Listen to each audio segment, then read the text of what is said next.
Scontro istituzionale all'inaugurazione dell'anno giudiziario della Corte dei Conti.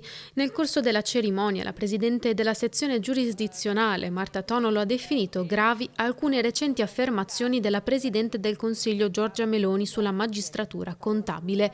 Secondo Tonolo, parlare di un'intollerabile invadenza della magistratura che frena l'azione del governo non rispecchia il ruolo costituzionale della Corte dei Conti, che ha invece il compito, dice, di vigilare sull'uso corretto delle risorse pubbliche nell'interesse della collettività.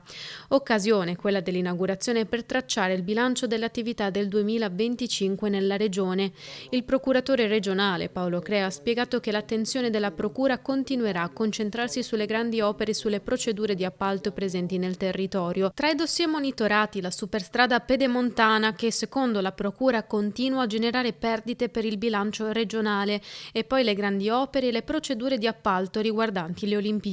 In questo contesto sarà necessario, fa sapere Crea, chiusi i giochi, approfondire le segnalazioni di danno già pervenute. Tra le indagini seguite figurano inoltre approfondimenti su alcune forniture del Mose e l'inchiesta Palude legata alla vendita di Palazzo Papadopoli a Venezia.